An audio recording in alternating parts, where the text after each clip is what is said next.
Nos trois chefs d'État ont décidé plutôt d'apporter des solutions, de mettre une offre politique sur la table, une réponse coordonnée de nos trois États. Nous voudrions aussi travailler dans le respect de la dignité de nos peuples, parce que nous ne voulons plus être dans des organisations où d'autres viennent dicter leurs lois, parce qu'ils se sentent supérieurs ou parce qu'ils amènent des ressources financières. On envisage une intervention militaire, c'est pourquoi le Mali, le Burkina, on a mis le pied tout de suite. Pour dire que si on attaque le Niger, parce que ce n'est pas la démocratie qu'on cherche à promouvoir, on cherche à avancer l'agenda d'une ancienne puissance coloniale qui a perdu pied et qui utilise nos organisations pour revenir. Ce n'est pas acceptable. Et nos organisations ne doivent pas constituer une menace pour nous et nos populations. Quand je vois la CEDEAO, je vois l'Union africaine, je vois la BCEAO, ça doit me rassurer. Mais aujourd'hui, ces organisations nous font peur à nos populations, constituent des menaces dans certains cas. Et même la punition aussi a des conséquences durables, parce qu'aujourd'hui, parce qu'on ferme les frontières, on fait tout ce qu'il faut, mais ce ne sont même les fermetures des frontières, nos populations, ça brise l'élan de solidarité de nos pays. Donc il faut vraiment que nous comprenions ça. Deuxièmement, je vais insister sur le fait que quand nous sommes dans des organisations, mais les organisations sont bâties sur des traités, sur des textes auxquels nous avons librement consenti, y compris en abandonnant notre souveraineté. Mais dans beaucoup de ces organisations, à la CEDEAO, à l'UEMOA, les textes ne sont pas respectés. La fermeture des frontières, la mise sous embargo des pays n'est dans aucun texte de la CEDEAO. Je défie qui que ce soit de me sortir dans un texte de la CEDEAO où on a prévu la fermeture de frontières, de me sortir un texte du traité de l'UEMOA où on a prévu d'exclure un pays pour des considérations politiques. Comment vous pouvez exiger l'état de droit au sein des pays et ne pas appliquer l'état de droit dans les organisations? Et l'autre question, je ne pourrais pas finir sans mettre l'accent aussi sur l'instrumentalisation de nos organisations. Je pense que j'ai parlé de ça plusieurs fois. On se comprend très bien. Ce n'est pas normal que les gens viennent parce qu'ils financent nos organisations pour pouvoir dicter leur agenda et utiliser notre organisation par rapport à leurs propres objectifs. J'ai expliqué à certains qu'au sommet de l'Union africaine, l'Union européenne par exemple, on ne nous voit pas. Mais pourquoi d'autres veulent venir dans nos débats? On peut avoir un partenariat, mais dans le cadre du... Donc nos organisations sont instrumentalisées.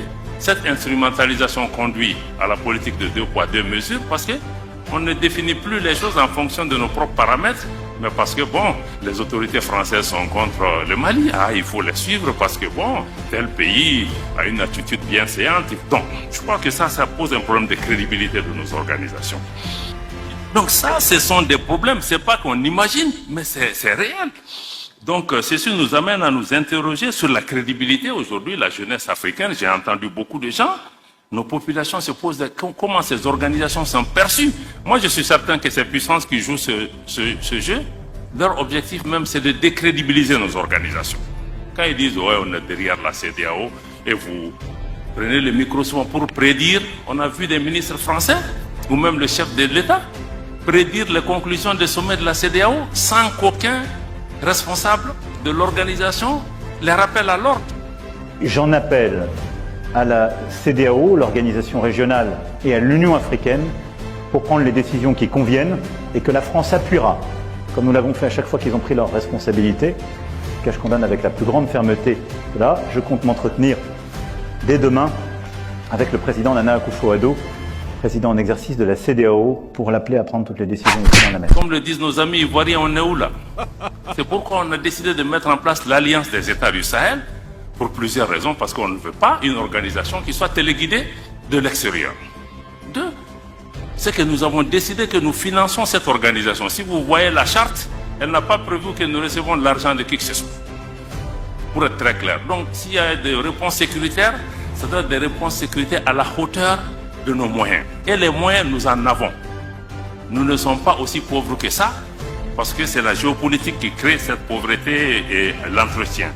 Donc nous voulons aussi proposer une nouvelle approche de la solidarité et de l'intégration régionale. Chaque pays a une voix, pratiquement un droit de veto par rapport à tout ce qui se décide.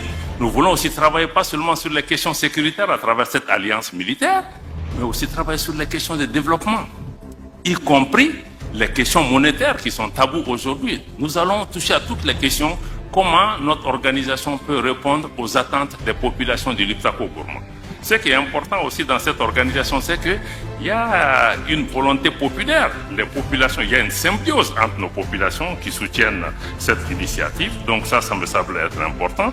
Donc en conclusion, et pour terminer, je pense que pour que nos organisations soient crédibles, il faut qu'elles soient elles-mêmes capables d'apporter les changements qui sont attendus par les populations. En premier lieu, il faut d'abord qu'elles remplissent leur vocation première, qui est de réaliser la solidarité africaine, l'intégration africaine.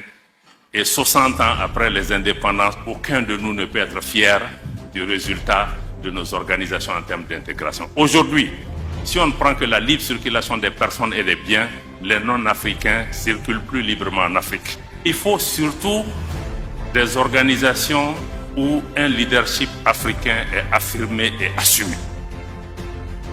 Parce que quand on parle de solution africaine, c'est qu'il faut un leadership africain. Et le leadership africain, c'est qu'il faut que les autres nous respectent. Il faut qu'on impose une respectabilité aux autres pays. Ce n'est pas parce que vous êtes des grands pays, vous êtes ceci, cela, que vous allez pouvoir venir. L'Afrique, ce n'est pas un pays. C'est 55 pays. C'est des populations avec une tradition, une culture millénaire, avec leur fierté. Donc je pense que nos organisations doivent pouvoir se ressaisir. Chacun de nous dans nos organisations, travaillons à faire de nos organisations des organisations des peuples et non des organisations d'État ou de chefs d'État. Merci.